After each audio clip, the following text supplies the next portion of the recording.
নমস্কার বন্ধুরা, আজকে একটু মন খারাপ আছে তো ডাল আর আলু সেদ্ধ দিয়ে কিভাবে ভাত খাবো তাই ভাবছি। এদিকে দেখুন আম আর কাঁঠাল নিয়ে বসে পড়েছি।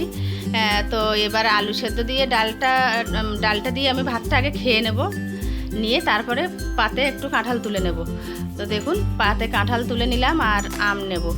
তো বন্ধুরা, আম কাঁঠাল দিয়ে ভাত খাবো আজকে। তো ভিডিওটা কার কার ভালো লাগে পছন্দ হয় অবশ্যই একটা লাইক কমেন্ট করবেন, আর সেই সাথে সাবস্ক্রাইব করতে ভুলবেন না। তো এবার দেখুন আম আর কাঁঠাল আমি ভালো করে, কাঁঠালটা আগে চটকে মেখে নিলাম, এবার আমটা মেখে নেব। তো সবগুলো আগে চটকে ভালো করে মেখে নেব, নিয়ে একটু নুন দিয়ে দেবো। তো এই যে দেখুন আমি সামান্য নুন দিলাম। এখানে দুধ দিলেও খুব ভালো লাগে, আগে আমরা ছোটোবেলায় এভাবেই খেতাম।